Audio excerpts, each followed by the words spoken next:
हैं यहाँ पर आगमन विधि। आगमन विधि यहाँ पर कोई भी बिना किसी ब्रेक के इस वीडियो को हम अच्छी तरीके से लय में लाते हैं और याद रखना है हर एक एक पॉइंट आपको जो नोट करने वाला हूँ मैं वो बता दूंगा। केवल 4 पॉइंट आपको हर विधि से नोट कर लेने हैं, ठीक है ना साहब। तो याद रखिएगा। अब देखो हर काम को अच्छी तरीके से करना है, वीडियो को अच्छी तरीके से वॉच करना है, अधूरा ज्ञान आपको नहीं लेना है। आगमन विधि को इंग्लिश में हम क्या कहते हैं सर? इंडक्टिव मेथड कहते हैं। आगमन विधि इंडक्टिव मेथड होती है, निगमन विधि डिडक्टिव मेथड होती है, याद रखिएगा। अब बच्चा जानता होगा कि भाई आगमन विधि से क्वेश्चन कैसे आ सकते हैं। कहता है उदाहरण से नियम की तरफ चलती है, लेकिन अगर ना आया वो ऑप्शंस में तो फिर क्या करोगे? तो हर चीज को पूरा पढ़ना है। आगमन विधि में आपको बताता हूं, ये सब कुछ नहीं लिखना है, लेकिन समझो लिखना क्या है, यहां से आपको लिखना है। आगमन विधि क्या होता है दोस्तों? इस विधि में प्रत्यक्ष अनुभव, उदाहरण तथा प्रयोगों का अध्ययन कर नियम निकाले जाते हैं। मतलब क्या है कि आगमन विधि यह कहती है, इंडक्टिव मेथड ये आपका कहता है कि इसमें आप एग्जाम्पल पहले देते हैं और एग्जाम्पल के थ्रू आप रूल तक पहुंचते हैं, नियम तक पहुंचते हैं। तो यहीं से एक आपका क्वेश्चन बन गया कि उदाहरण से नियम की तरफ का अध्ययन किस विधि में होता है? तो वो होता है इंडक्टिव मेथड में। क्लियर हो गया ना? अब यहां पर एक और पॉइंट आती है कि आगमन विधि के जनक कौन है। तो आगमन विधि के जनक आपके कौन हो जाएंगे सर? अरस्तु का नाम आता है। अच्छी तरीके से इस चीज को आप लिख लेना। अब देखो आगमन विधि जो है ना, हम एग्जाम्पल टू रूल की तरफ चलते हैं। जैसे अब इनमें से कुछ सूत्र आते हैं कि भाई ये बता दीजिएगा कि प्रत्यक्ष से प्रमाण की तरफ कौन सी विधि है। अब बड़ा बच्चा परेशान, उसने तो यही पढ़ा है कि भाई उदाहरण से नियम तक हम जानते हैं, यही आगमन होता है।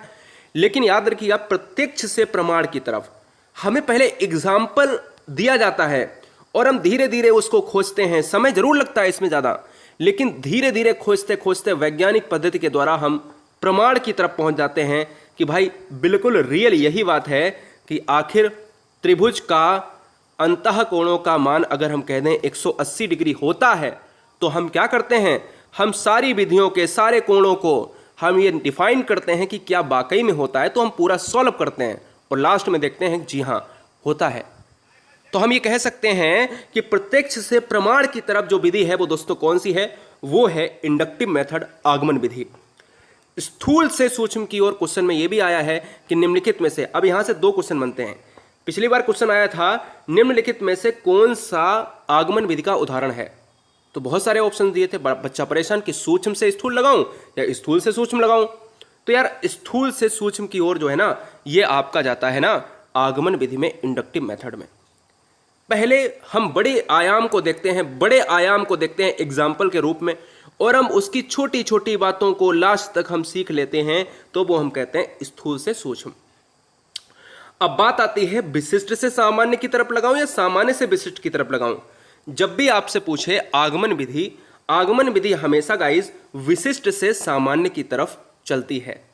तो अगर क्वेश्चन में आए निम्नलिखित में से कौन सा आगमन विधि का सूत्र है, नियम है, उदाहरण से हम नियम की तरफ चलते हैं लेकिन विशिष्ट से सामान्य की तरफ चलते हैं, स्थूल से सूक्ष्म की तरफ चलते हैं, प्रत्यक्ष से प्रमाण की तरफ चलते हैं।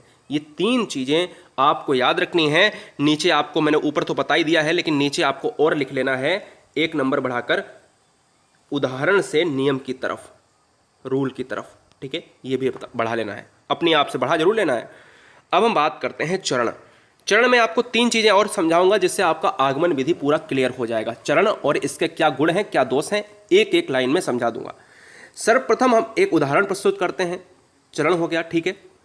उस उदाहरण का निरीक्षण किया जाता है कि भाई सही है या नहीं है, ठीक है, और उदाहरण के आधार पर एक नियम बनाया जाता है जिसे सामान्यीकरण कहते हैं। भाई सिंपल सी बात है कि उदाहरण से हम चल रहे हैं कहां सर? नियम की तरफ चल रहे हैं। तो ये विधि कौन सी होगी सर? आगमन विधि होगी। यह विधि कौन सी होगी सर? इंडक्टिव मेथड होगा। कंफर्म हो गया? चलूं आगे। तो इंपॉर्टेंट पॉइंट क्या है? लिखने की बात नहीं, उदाहरण से क्या है सर? नियम की तरफ हम चल रहे हैं। ये चरण होते हैं। अब ये पॉइंट आता है, यहीं से क्वेश्चन बनता है।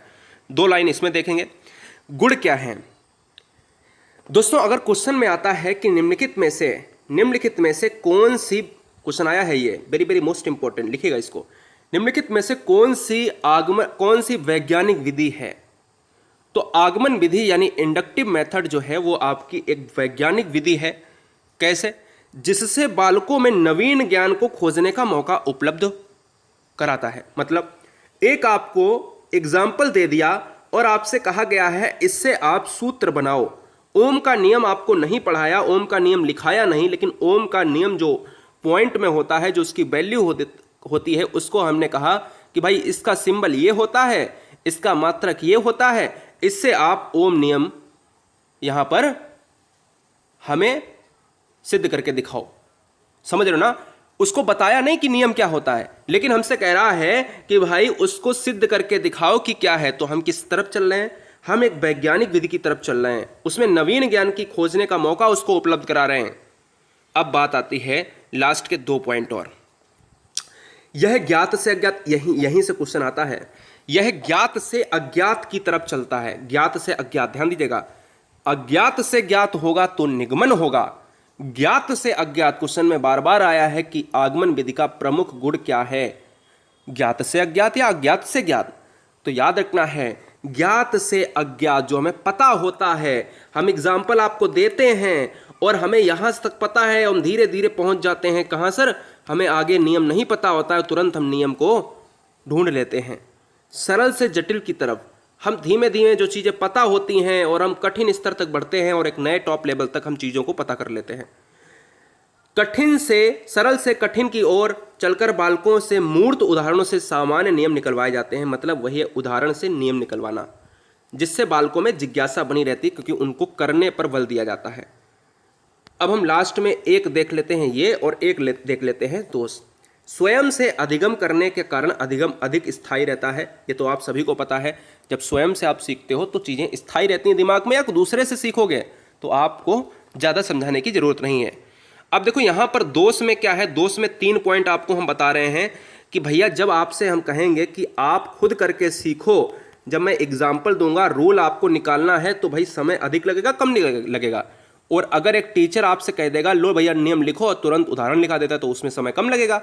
और अगर मैं कह देता हूँ, एग्जाम्पल दे देता हूँ, आपसे कह देता हूँ कि भैया कल इसको निकालवा के लाना घर से, या अभी निकालो बैठ के, तो समय ज़्यादा लगेगा। अधिक परिश्रम और सूझ की आवश्यकता होती है, ज़्यादा मेहनत लगती है, मेंटल प्रेशर ज़्यादा होता है कि जिससे नियम पता नहीं गलत निकले सही निकले, है ना? तो हर विधि में आपको यहाँ पर समय लगता है, आगमन विधि की बात करें। और अगर हम लास्ट पॉइंट की बात करें, एक तरह से अपूर्ण विधि है, क्योंकि खोजे गए नियमों या तथ्यों की जांच के लिए निगमन विधि की जरूरत होती है। तो ये दोस्तों एक और पॉइंट लिख लेना, यह है छोटी कक्षाओं के लिए भी इम्पोर्टेंट है। छोटी कक्षाओं के लिए भी इम्पोर्टेंट है, क्योंकि पता नहीं यह विधि जो है एग्जाम्पल से रूल तक पहुँच पाती है नहीं पहुँच पाती है, और पहुँच भी जाती है तो निगमन की सहायता लेनी पड़ती है। अब बात करते हैं आगमन। पूरी तरीके से हमने इस तरीके से पढ़ा दिया है, बच्चे वीडियो बीच में नहीं स्किप करेंगे, छोड़ेंगे नहीं, याद रखिएगा।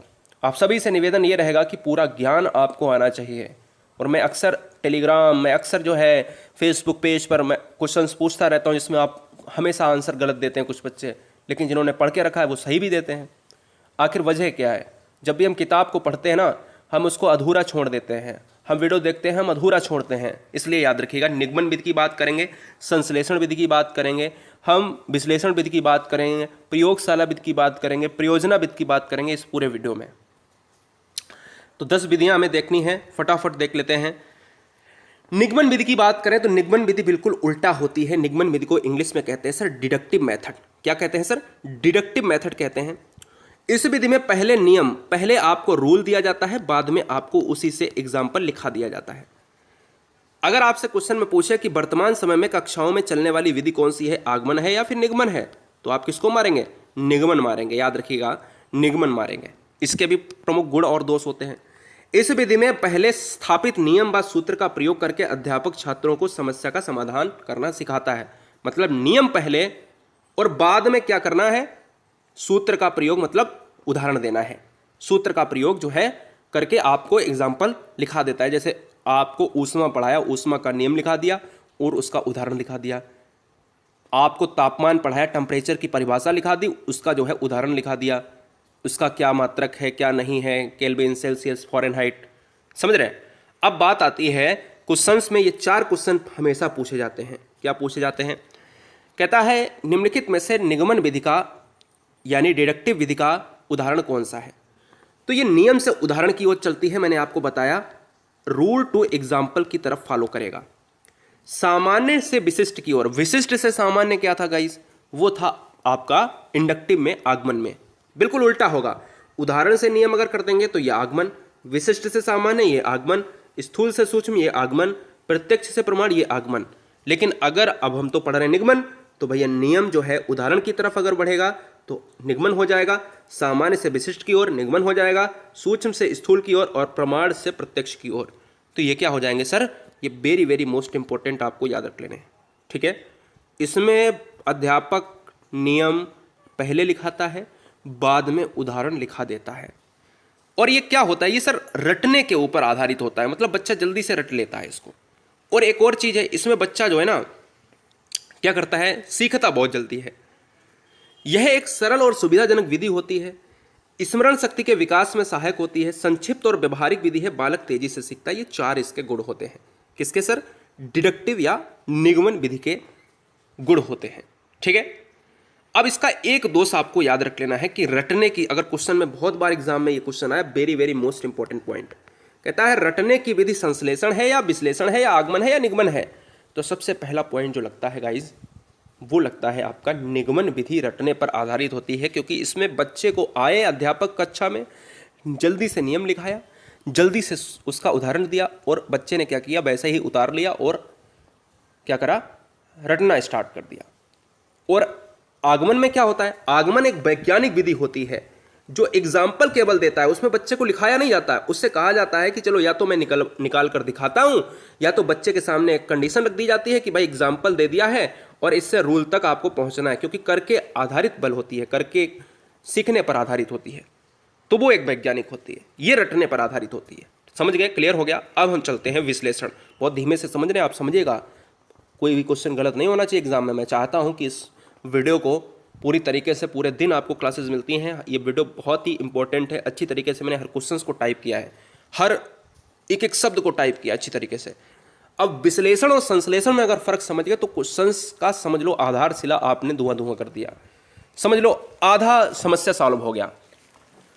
आगमन निगमन से मुझे भरोसा है कि आप कभी भी क्वेश्चन गलत नहीं करेंगे। लेकिन अब विश्लेषण आता है, संश्लेषण आता है, फर्क क्या है समझना। देखो, विश्लेषण को इंग्लिश में क्या कहते हैं, दिक्कत वाली बात ये भी आती है। विश्लेषण को कहते हैं एनालिटिकल। क्या कहते हैं सर, एनालिटिकल कहते हैं, ठीक है, एनालिटिकल कहते हैं। बहुत बढ़िया। ये क्या होता है सर, ये होता है सर विश्लेषण, और संश्लेषण को हम सिंथेसिस कहते हैं।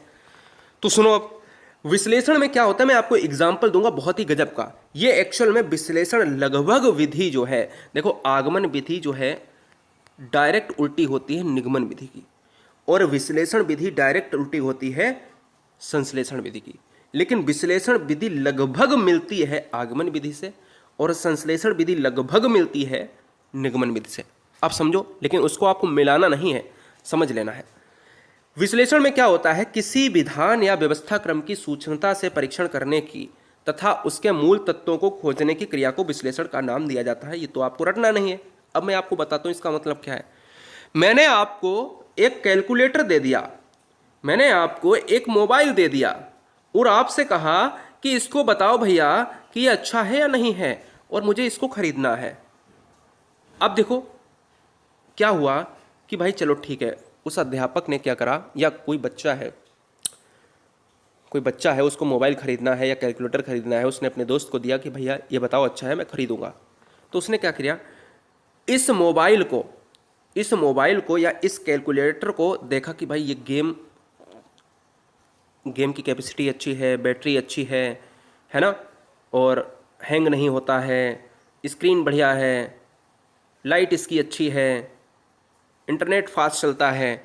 तो ये क्या हुआ, ये एक्चुअल में उसने मोबाइल के हर अलग अलग पहलू को चेक किया और कहा कि हाँ ठीक है। अलग अलग पहलू को, जब भी हम किसी समस्या को अलग अलग टुकड़ों में बांटकर सॉल्व करते हैं तो विश्लेषण विधि कहलाती है। समझ रहे हो।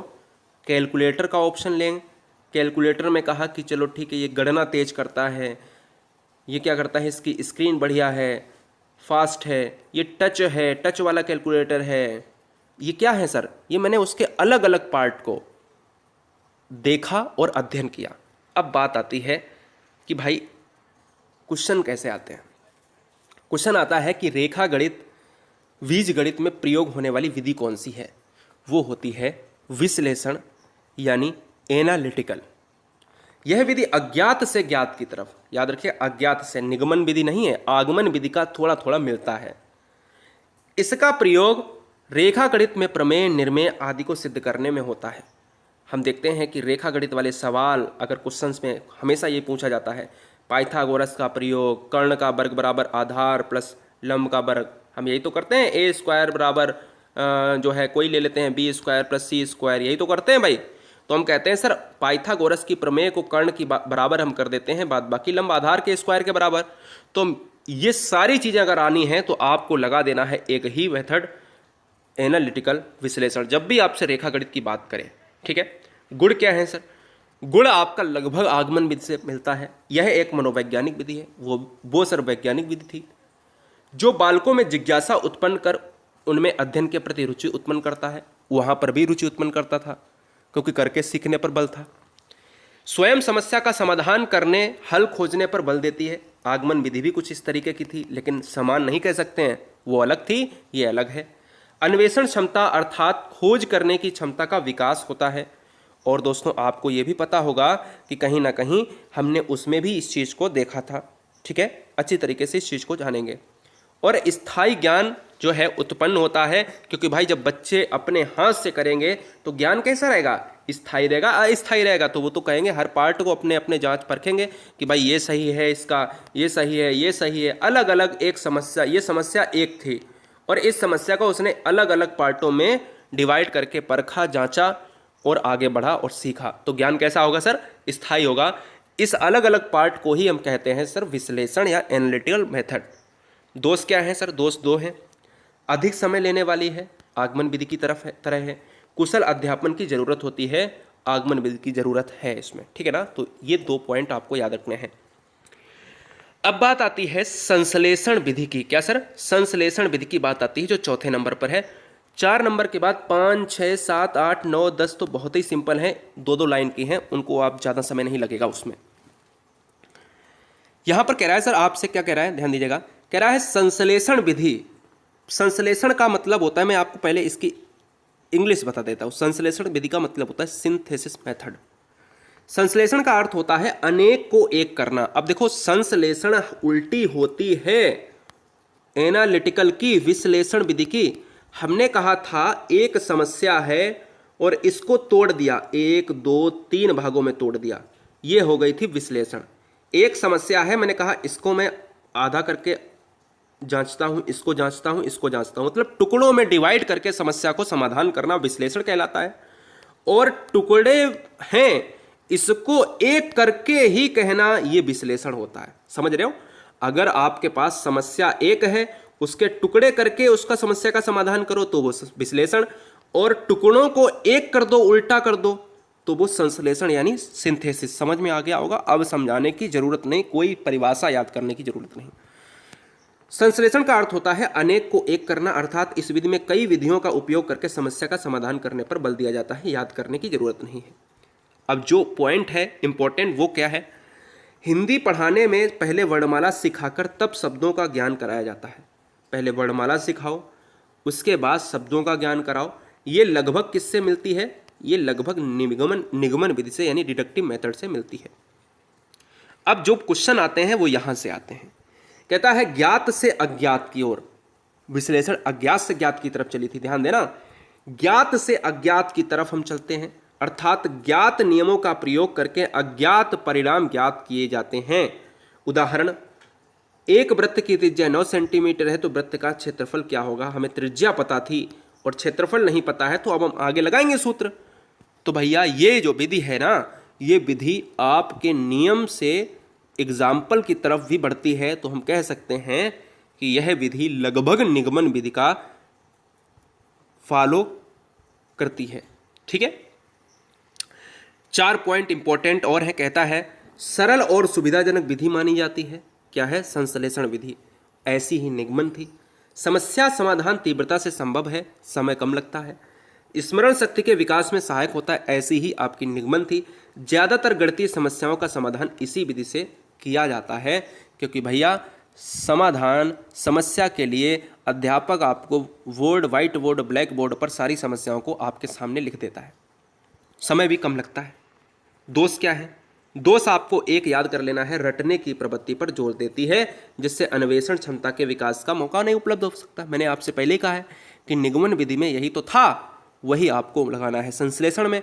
तो आपने क्या, इस 4 मैंने जो ऊपर पढ़ाई हैं, निगमन लगभग समान है संश्लेषण के, लेकिन एक नहीं है, एक सी नहीं है, कह नहीं सकते बिल्कुल समान है, लगभग समान है।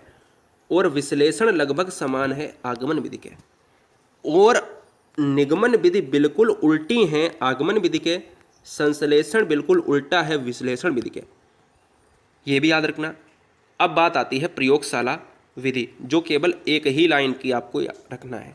प्रयोगशाला विधि में क्या होता है, आपको नाम से ही पता चल रहा होगा। प्रयोगशाला विधि की अगर हम बात करें ना, तो यहाँ पर दोस्तों आपको बताते हैं कि इस विधि का प्रयोग हमें केवल प्रयोगशाला की जरूरत होती है। जैसे हम कोई भी टेस्टिंग करते हैं, जिससे हम समस्याओं को यांत्रिक तरीके से, जब भी क्वेश्चन में आए कि यांत्रिक, इसको हमने अंडरलाइन किया तो अंडरलाइन कर लेना। जैसे प्रयोगशाला, पाइथागोरस प्रमेय को प्रयोगशाला में सिद्ध करना, इसके लिए हमें एक लैब की ज़रूरत होती है, या फिर हम कह सकते हैं स्कूल के एक कमरे की, जिसमें हम प्रयोग टेस्टिंग वगैरह करते हैं। तो हम यांत्रिक तरीकों से किसी समस्या की तह तक पहुंचते हैं, तो हम कहते हैं करके सीखने पर जो बल होती है वो प्रयोगशाला विधि आधारित होती है। गुण क्या है भाई? देखो, रुचिकर विधि वही होगी जो रटने पर बल नहीं देगी, जो करके सीखने पर बल देगी। स्थायी अधिगम का स्रोत होता है, ज्ञान जितना प्राप्त होता है वो स्थायी आपके दिमाग में रहता है। तर्क क्षमता, निगमन क्षमता का विकास होता है। रचनात्मक का विकास होता है, क्योंकि रचनात्मक कार्य होते हैं, सिंपल सी बात है, बच्चा अपने करके सीखता है। अब दोस्त 2-3 याद रखने हैं। खर्चीली विधि है, क्योंकि लैब वैब टेस्टिंग आप जानते हो कि ज़्यादा सबको ताम झाम की जरूरत होती है। कम संख्या वाली कक्षा के लिए उपयोग में लाई जा सकती है, जिसमें बच्चे कम होते हैं। छोटे उम्र के लिए जो बच्चे होते हैं वो उत्पन्न नहीं कर पाते, क्योंकि यार हाई टेस्टिंग की बात करता है, चीज़ें बड़े लेवल की होती हैं। ठीक है, समझ रहे ना आप। अब बात आती है एक पॉइंट में, इस चीज़ में केवल छठी समस्या इतनी बड़ी है, केवल जो छठा विधि है गणितीय पेडागोजी का, मैथमेटिक्स पेडागोजी का, केवल आपको इतना ही पढ़ना है। 7वीं 3 लाइन में, 8वीं 3 लाइन में, 9वीं 3 लाइन में, 10वीं 3 लाइन में पढ़ा देंगे। देखिएगा, समस्या समाधान विधि। समस्या समाधान विधि में क्या है? किसी समस्या का समाधान या हल प्राप्त करने के लिए क्रमबद्ध तरीके से किसी समस्या को तह तक ले जाना, मतलब क्रमबद्ध तरीके से किसी सामान्य विधि या तदर्थ विधि का प्रयोग करना पड़ता है जब भी आपके पास कोई समस्या आती है, वो भी कैसी? लर्निंग प्रॉब्लम आती है, और उसको सॉल्व करने के लिए आप किसी भी तरीके को अपना सकते हो। जीवन में आने वाली नवीन समस्याओं के तरीकों का हल निकालना संभव हो जाता है। यानी अपने आप से किस तरीके को समस्या का हैंडल करते हो अपने दैनिक जीवन में क्रमबद्ध तरीके से, वो तुम्हारे ऊपर डिपेंड करेगा। उसी को हम कह देते हैं समस्या समाधान विधि, लर्निंग वाइज सॉल्विंग प्रॉब्लम। समस्या समाधान अधिगम के अंतर्गत जो आप विधि का प्रयोग करते हो वो होती है समस्या। कोई भी समस्या आ सकती है, लाइफ से, टीचिंग से, कैरियर से, कुछ भी आ सकती है। ठीक है, अब बात करते हैं प्रयोजन विधि के। पहली तो जनक पूछ लेता है कि भाई कौन है, किलपैट्रिक का नाम आ जाता है। अगर हम सर बात करें यहाँ पर प्रयोजन विधि, इस विधि में किसी भी समस्या के समाधान के लिए छात्र स्वयं किसी भी समस्या का समाधान अपनी स्वाभाविक तर्क शक्ति के द्वारा जानकारी प्राप्त करता है। अगर क्वेश्चन में यह है कि छात्र स्वयं किसी समस्या का समाधान करता है, वह विधि कौन है? प्रयोजन है। जनक कौन है? सर किलपैट्रिक हैं, तथा उसने अपने व्यवहार में परिवर्तन करके समस्या का हल खोजता है। भाई जब प्रयोजन विधि आपके सिलेबस में है तो क्वेश्चन आना तो भैया बिल्कुल बनता है ना। तो याद रखना, या तो जनक पूछेगा या तो कहेगा कि कौन सी समस्या जिसमें स्वयं बच्चा जो है समस्या का समाधान करता है, और कैसे सर? तर्क शक्ति के द्वारा। इंपॉर्टेंट है, याद रखिएगा। इस विधि में समस्या को हल खोजने के लिए प्रयोजनपूर्ण कार्य किए जाते हैं। जैसे अगर हम आपसे बात करें कि कोई समस्या है, कह सकता है कि भाई इसको अगर ऐसे किया जाए, तर्कपूर्ण जो सिस्टम होता है, कि ऐसे किया जाए तो क्या होगा, ऐसे किया जाए तो क्या होगा, ये सर क्या होता है? सर तर्कपूर्ण से रिलेट करता है। अब हम बात करेंगे 8वीं, बिल्कुल छोटी सी है, व्याख्यान विधि। यह विधि शिक्षण की सबसे प्रचलित विधि है। तो क्वेश्चन में अभी आ रहा है, इस समय वर्तमान में क्वेश्चन पूछा जाता है कि सबसे ज़्यादा प्रचलन में कौन सी विधि है वर्तमान समय में? तो ये है व्याख्यान विधि। इसमें एक कुशल अध्यापक अपने व्याख्यान द्वारा पूरी कक्षा, एक समूह उनकी समस्या के समाधान की विधि से परिचित कराता है। यानी बच्चा मूक रहता है, बच्चा चुप रहता है और समस्या का समाधान करने के लिए बच्चे के सामने अध्यापक बोलता है। याद रखना है, अध्यापक व्याख्यान देता है और समस्या का निराकरण करता है। ये भी याद रखिएगा, व्याख्यान विधि निगेटिव भी पॉइंट रखता है अपना, क्योंकि हर समस्या का समाधान इससे नहीं निकलता। कैसे? अब बच्चे को कोई समस्या है, वो पूछ नहीं सकता, अध्यापक उसमें उस समय बोल रहा होता, व्याख्यान विधि कर रहा होता, तो ये कहीं ना कहीं शिक्षक केंद्रित के ऊपर भी जाती है, बाल केंद्रित के ऊपर नहीं जाती है। ठीक है, तो लेकिन अगर पूछा जाए सबसे ज़्यादा प्राचीन कौन, सबसे ज़्यादा जो है प्रचलित कौन सी है, वो व्याख्यान विधि है। कौन करता है इसको? शिक्षक करता है। शिक्षक के पाले में रहता है हमेशा पलड़ा भारी। बात करेंगे सेकेंड लास्ट, विचार विमर्श विधि। इस विधि में बालक व अध्यापक अपने तर्क द्वारा अपनी समस्याओं को एक दूसरे के अनुभव, दोनों आ गए इसमें। प्रयोजन विधि की बात करें तो छात्र अपनी तर्क शक्ति के द्वारा, विचार विमर्श की बात करें तो बालक और अध्यापक दोनों अपने तर्कों की समस्याओं को अनुभव और ज्ञान के आधार पर सुलझा सकते हैं। विचार विमर्श में क्या है, दोनों जो है क्या कर सकते हैं, अध्यापक और बालक समस्याओं को तर्कों के आधार पर, अनुभव ज्ञान के आधार पर सुलझाने का प्रयास करते हैं। वेरी वेरी मोस्ट इंपॉर्टेंट, याद रखिएगा। और लास्ट विधि है आपकी अंशदान विधि। क्वेश्चन में ये भी पूछ सकता है, ये अंशदान विधि क्या है? तो भाई अब समझो इसको, बोधपूर्वक किए गए प्रयत्न से तथ्यों को संकलित करके आपने जो अभी तक सीखा है, क्या सीखा है अपने लाइफ में, क्या सीखा है उस मेथड के बारे में, बोधपूर्वक किए गए प्रयत्न से तथ्यों को संकलित करके सूक्ष्म ग्राही तथा विवेचक बुद्धि से उसका अवलोकन या विश्लेषण करके नए तथ्य या सिद्धांतों की खोज करना ही अनुसंधान विधि। अनुसंधान को असंधान भी कहते हैं, ठीक है ना, नहीं तो आप परेशान हो जाओ। अनुसंधान का मतलब होता है कि किसी भी चीज़ का हम अन्वेषण भी करें, अन्वेषण, खोज, ठीक है। तो यहाँ पर आप अनुसंधान लिख लेना और ब्रैकेट में अनुसंधान लिखना। तो यहाँ पर अगर हम बात करते हैं अनुसंधान या अनुसंधान, बोधपूर्वक जो हमें अभी तक प्राप्त था, जो हमें तक अभी तक पता था, उसके आधार पर हम उसकी और तह तक जाते हैं, उसके और नज़दीक जाते हैं। कह रहा है ना, साफ साफ लिखा है कि सूक्ष्मग्राही तथा विवेचक बुद्धि से अवलोकन करते हैं, छोटे छोटे टुकड़ों में धीमे धीमे जाके अंदर तक हर जानकारी को प्राप्त करते हैं। और हम विश्लेषण की बात करें, संश्लेषण की बात करें, पूरा डिफाइन आपको किया है। अन्वेषण, ह्यूरिस्टिक के जो प्रतिपादक हैं वो कौन है सर? आर्मस्ट्रॉन्ग है, याद रखिएगा।